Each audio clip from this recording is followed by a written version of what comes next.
Hello guys, you are most welcome on A to Z motivational. आज की video में हम लेकर आए हैं घुसमेश्वर ज्योतिर्लिंग कथा। श्री घुसमेश्वर कैसे बनी अंतिम ज्योतिर्लिंग, जानिए सब कुछ इस वीडियो। घुसमेश्वर ज्योतिर्लिंग कथा यह महाराष्ट्र प्रदेश में दौलताबाद से 12 मील दूर वेरुल गांव के पास स्थित है।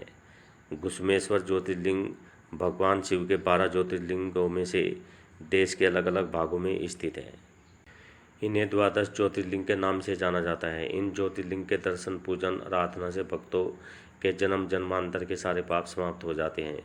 वे भगवान शिव की कृपा के पात्र बन जाते हैं। ऐसे कल्याणकारी ज्योतिर्लिंगों में श्री घुसमेश्वर ज्योतिर्लिंग एक प्रमुख ज्योतिर्लिंग माना जाता है। द्वादश ज्योतिर्लिंगों में यह अंतिम ज्योतिर्लिंग है। इसे घुसमेश्वर, घुसणेश्वर या घर्णेश्वर भी कहा जाता है। यह महाराष्ट्र प्रदेश में दौलताबाद से 12 मील दूर वेरुल गांव के पास स्थित है। श्री घुसमेश्वर ज्योतिर्लिंग के विषय में पुराणों में एक कथा वर्णित है। दक्षिण देश में देवगिरी पर्वत के निकट सुधर्मा नाम का एक अत्यंत तेजस्वी तपोनिष्ठ ब्राह्मण रहता था। उसकी पत्नी का नाम सुधेया था। दोनों में परस्पर बहुत प्रेम था। किसी प्रकार का कोई कष्ट उन्हें नहीं था, लेकिन उन्हें कोई संतान नहीं थी। ज्योतिष गणना से पता चला कि सुधेया के गर्भ से संतान उत्पत्ति हो ही नहीं सकती। सुधेया संतान की बहुत इच्छुक थी। उसने सुधर्मा से अपनी छोटी बहन से दूसरा विवाह करने का आग्रह किया। पहले तो सुधर्मा को यह बात अच्छी नहीं लगी। अंत में उन्हें पत्नी की जिद के आगे झुकना पड़ा। वे उसका आग्रह टाल नहीं पाए। वे अपनी पत्नी की छोटी बहन घुसमा को ब्याह कर घर ले आए।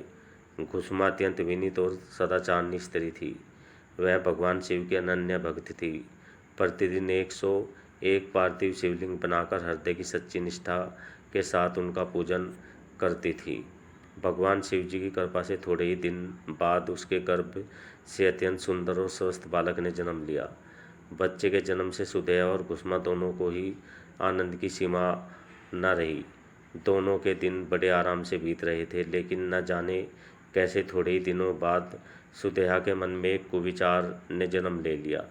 वह सोचने लगी कि मेरा तो इस घर में कुछ नहीं है, सब कुछ घुसमा का है। अब तक सुधेया के मन का कुविचार रूपी अंकुर एक विशाल वृक्ष का रूप ले चुका था। मेरे पति पर भी उसने अधिकार जमा लिया, संतान भी उसी की है। यह कुविचार धीरे धीरे उसके मन में बैठने लगा। इधर घुसमा का वह बालक भी बड़ा हो रहा था। धीरे धीरे वह जवान हो गया, उसका विवाह भी हो गया।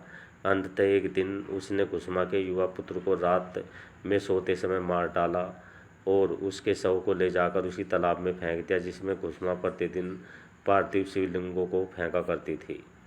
सुबह होते ही सबको इस बात का पता चला। पूरे घर में कोहराम मच गया। सुधर्मा और उसकी पुत्रवधू दोनों फूट फूट कर रोने लगे, लेकिन घुसमा नित्य की भांति भगवान शिव की आराधना में तल्लीन रहे, जैसे कुछ हुआ ही न हो। पूजा समाप्त करने के बाद वह पार्थिव शिवलिंगों को तालाब में छोड़ने के लिए चल पड़ी। जब वह तालाब से लौटने लगी तो उसी समय उसका प्यारा लाल तालाब के भीतर से निकल कर आता हुआ दिखाई पड़ा। वह सदा की भांति आकर घुसमा के चरणों में गिर पड़ा, जैसे कहीं आसपास से ही घूम कर आया हो। इसी समय भगवान शिव भी वहाँ प्रकट हुए। घुसमा से वर मांगने को कहने लगे। वह सुधेवा की घिनौनी करतूत से अत्यंत क्रोधित हो उठे। अपने त्रिशूल द्वारा उसका गला काटने को उद्यत दिखाई दे रहे थे। घुसमा ने हाथ जोड़कर भगवान शिव से कहा, प्रभु, यदि आप मुझ पर प्रसन्न हैं तो मेरी उस अभागिन बहन को क्षमा कर दे। निश्चित ही उसने अत्यंत जघन्य पाप किया है, किंतु आपकी दया से मुझे मेरा पुत्र वापस मिल गया। अब आप उसे क्षमा करें। हे प्रभु, मेरी एक प्रार्थना है, लोक कल्याण के लिए आप इस स्थान पर सर्वदा के लिए निवास करें। भगवान शिव ने उसकी ये दोनों प्रार्थनाएं स्वीकार कर ली। ज्योतिर्लिंग के रूप में प्रकट होकर वह वहीं वास करने लगे। सती शिव भक्त घुसमा के आराध्या होने के कारण वे यहाँ घुसमेश्वर महादेव के नाम से विख्यात हुए। घुसमेश्वर ज्योतिर्लिंग की महिमा पुराणों में बहुत विस्तार से वर्णित की गई है। इसका दर्शन लोक परलोक दोनों के लिए अमोघ फलदायी है। तो मिलकर के सभी प्रेम से बोलिए ओम नमः शिवाय। Okay guys, I hope video आपको अच्छी लगी होगी। तो मिलते हैं नेक्स्ट वीडियो में। Till then okay, bye bye.